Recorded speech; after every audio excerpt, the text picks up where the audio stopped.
not only the mountains and the westward-bending river that he recognizes, not only the dark sides of Mount Morello opposite to him and the long valley of the Arno that seems to stretch its grey, low-tufted luxuriance to the far-off ridges of Carrara, and the steep height of Fiesole with its crown of monastic walls and cypresses, and all the green and grey slopes sprinkled with villas which he can name as he looks at them. He sees other familiar objects much closer to his daily walks, for though he misses the 70 or more towers that once surmounted the walls and encircled the city as with a regal diadem, his eyes will not dwell on that blank. They are drawn irresistibly to the unique tower springing like a tall flower stem drawn towards the sun from the square turreted mass of the old palace in the very heart of the city, the tower that looks none the worse for the 4 centuries that have passed since he used to walk under it.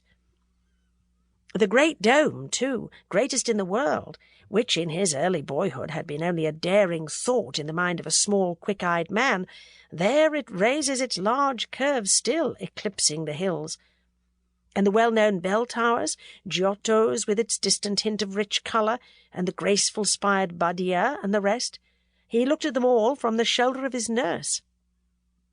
Surely, he thinks, Florence can still ring her bells with the solemn hammer sound that used to beat on the hearts of her citizens and strike out the fire there.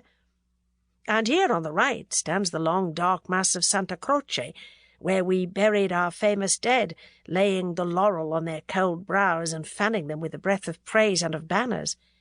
But Santa Croce had no spire then. We Florentines were too full of great building projects to carry them all out in stone and marble. We had our frescoes and our shrines to pay for, not to speak of rapacious condottieri, bribed royalty and purchased territories, and our facades and spires must needs wait. But what architect can the Frati Minori have employed to build that spire for them?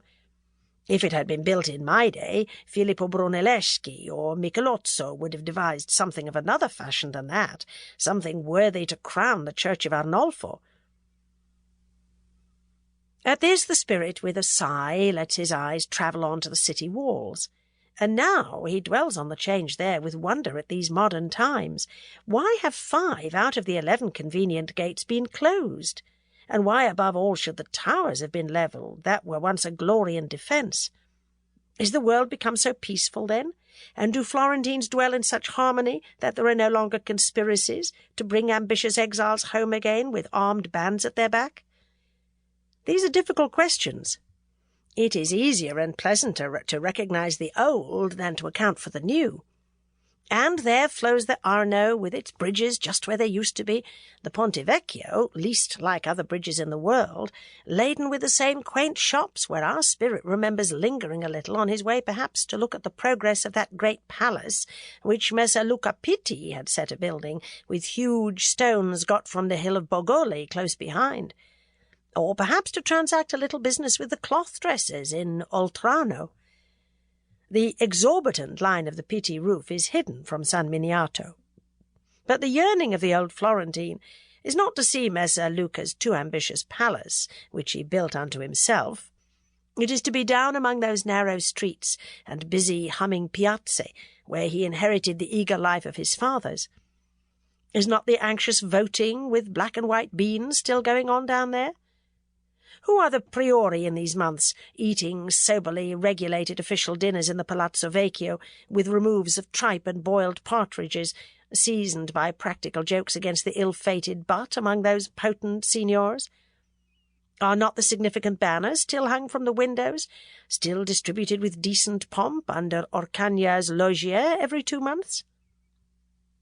Life had its zest for the old Florentine when he too trod the marble steps and shared in those dignities. His politics had an area as wide as his trade, which stretched from Syria to Britain, but they had also the passionate intensity and the detailed practical interest which could belong only to a narrow scene of corporate action, only to the members of a community shut in close by the hills and by walls of 6 miles circuit, where men knew each other as they passed in the street, set their eyes every day on the memorials of their commonwealth, and were conscious of having not simply the right to vote, but the chance of being voted for. He loved his honours and his gains.